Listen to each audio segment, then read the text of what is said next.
Hey everybody, here we're back for lesson number 2, art versus art. Um, I got some great responses already today. Thank you very much for the words. Um, Again, here we're looking at what's generically called the Rider-Waite deck. It just is the deck. This is the most popular deck in the world, and it's even the most popular item in a lot of metaphysical stores. I've had metaphysical stores who sell my books tell me this. They say, you know what, this is what people buy. More than anything else, they walk in, they buy the Rider-Waite deck. Okay, so we all know what that looks like. This is, I'm going to leave this up here. This is just kind of the standard. Matter of fact, you can't really see the cards. So I'm just going to take a handful of them here so you can kind of see them. Um, this is what is standard art in tarot. Now, the question was, well, why do you make people use the Rider-Waite deck? There's prettier decks out there. Yes, there are, and I'm so glad many people asked me that. This is called the Celtic Tarot. It's made by the Llewellyn Company. Good company, I like them. Here's the back of the cards, here's the front of the cards. Let's take a look at these cards here. These are interesting, but art changes the meaning of the cards. Allow me to illustrate. Here is a Hanson Roberts deck.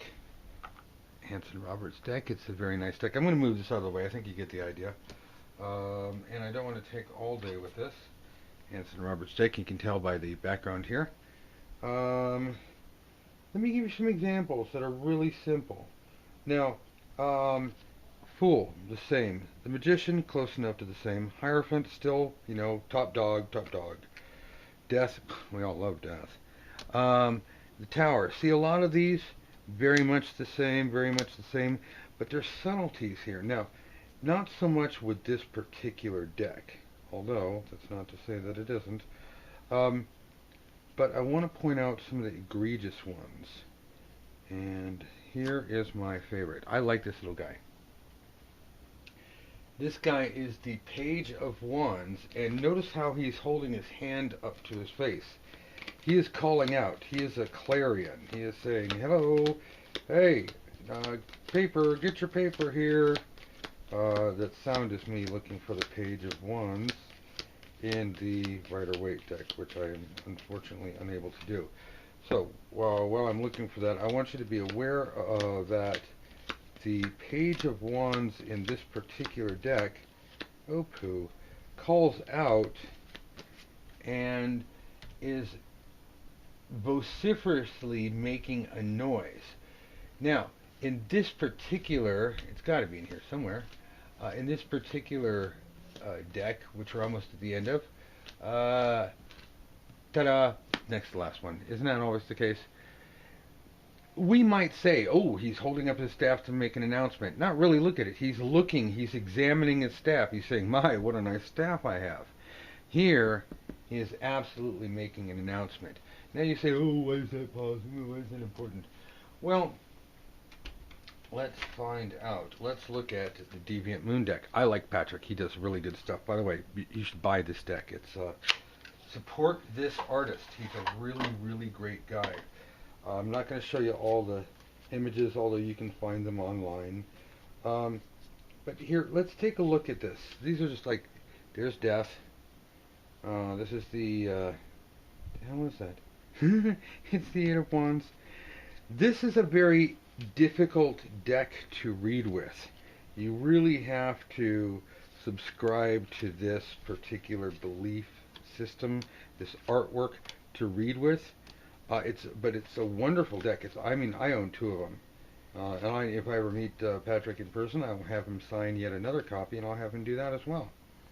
So it's a matter of he has taken his own particular take on this, and oh, here we go. Here's the pages. I'll see if I can find the damn Page of Wands. Now there's a Page of Wands. Page of Wands. Let's compare him to this Page of Wands. The art changes the meaning. This guy's walking around on stilts. This guy's calling out. Every deck, every artist has their own take on the tarot. Now, not all decks are created equal.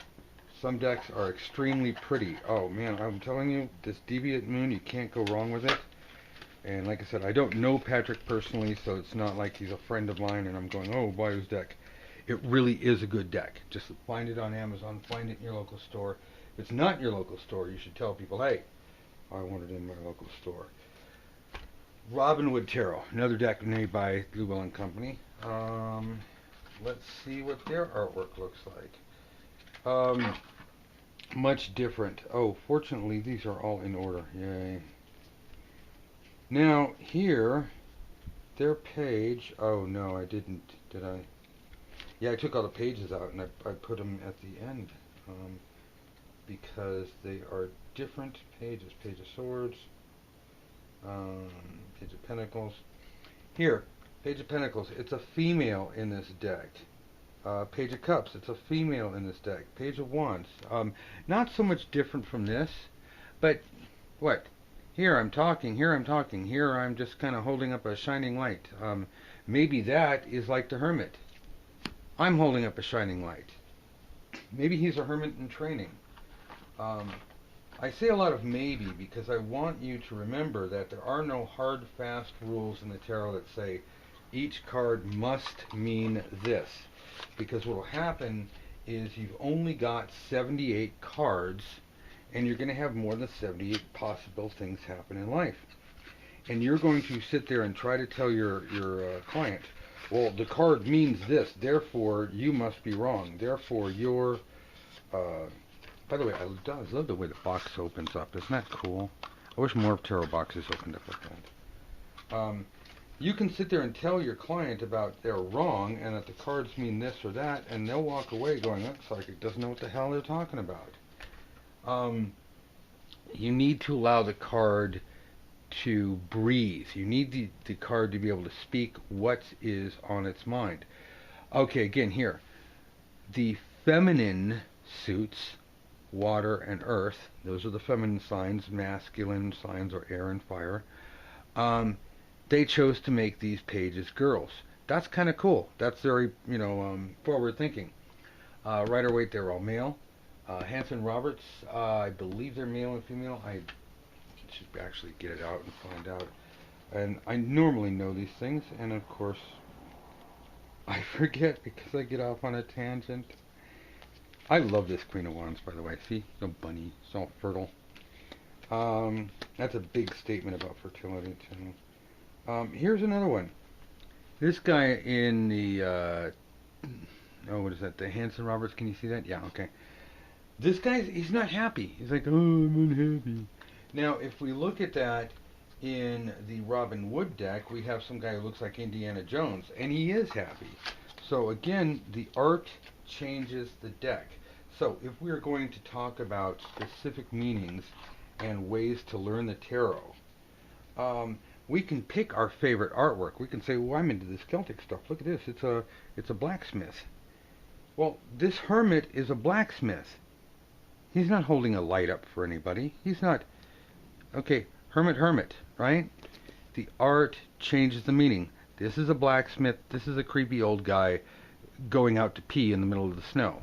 You know, it's like, I need a damn indoor plumbing. So much for my joke. So, what's the point of all this? The point of all this, by the way, Robert, friend of mine, definitely, okay, I will say friend of mine, you should buy this book. It's the Alchemical book, Alchemical Tarot. Really nice. Not exactly cheap, but you know what? Well worth the money, especially if you're into alchemy. The art changes the tarot. The art changes the meaning. That means when you're giving a reading, you're out there in the field, try reading with the Salvador Dali deck, for example. You're going to find, don't worry, I've had 3 of them, they're $120 each. It's, woof, that's, you're talking about an expensive deck, for the mass production. You're going to be out in the field, and you're going to be required to give real-life answers to real-life problems that real-life people have. This is not some kind of game. This is a thing I got from China. They want me to print my deck with them It's Le Tarot de Marseille. It's one of the versions of a Tarot of Marseille deck. Marseille was a town where a lot of tarot decks were made. There is no one Tarot of Marseille. It's this is a specific style that was popular in France for a long time, which more than likely influenced the writings of de Gebelin and another guy, Itea, Levi, all that. All right, here. This is the Magician in this particular deck. See, he's got his little hat that evolved into the whole infinity symbol, which we can see above the Strength Lady, and in some decks the Magician. The Papist, that's kind of interesting because it was a female pope, which later was turned into the Priestess, you know, because the idea of a female pope,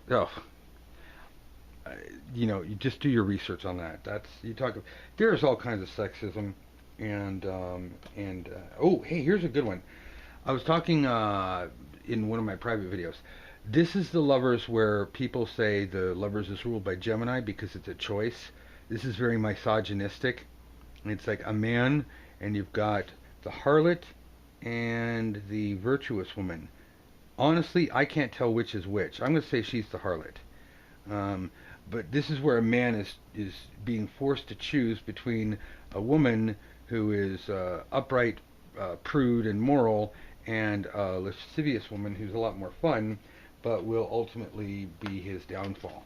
So this is where people get the crazy notion that the Lover's card is ruled by Gemini, which is choice, and Gemini does rule choice, versus the Lover's card, which when this card comes up and you try to tell your clients, oh, no, that doesn't mean you're going to get a boyfriend. That doesn't mean that happy things are going to come to you. That means you have a choice. They will punch you in the nose. When this card comes up, people expect you to say, ooh, you're going to be in love and you're going to have everything you want, yay! Because it's called the Lovers. The whole concept of choice was a Christianization of this, which is cool. You know, there's Jesus decks out there. But the concept was, let's desexualize humanity. Let's take all the fun out of life and make it all about a moral allegory. Now, this is fine if you want to live in that kind of cult world. I mean, that's, you know, just one part of many. Everybody has to have their path. But the majority of people on the planet like falling in love. They like having sex. They want to know that there's somebody out there for them. This stuff causes wars. And it does other good things as well. So we're starting to get an idea here. Again, when I see the art changes the deck. Here's that deck that I just love so much. What is it again? The original Rider-Waite Home from. Boy, wow. Did they change the colors or what? You know, it's just a matter of, wow. Ugh, I wouldn't date her. Not with those colors. Honey, put on a dress. Put on a different dress. These colors, I mean, you either really will like this deck or you'll hate it. I kind of like this card because, you know, the white with the gold. But this is a very hard deck to like. And I think they could have done a hell of a lot better than this crap here. See, there's the infinity symbol above him. The problem is, and again, washed out colors, is that the deck has to speak to you. The deck has to appeal to you. The deck has to stimulate your subconscious. And really, I guess that's what it comes down to. Let's see if I got any time to go into this. No, I don't. Okay, YouTube has a 15-minute limit. I'll say real quick, the deck is nothing more than a language that the gods use to speak to you, and therefore it must speak to you visually. We'll definitely go into that in future videos. Thanks for being here.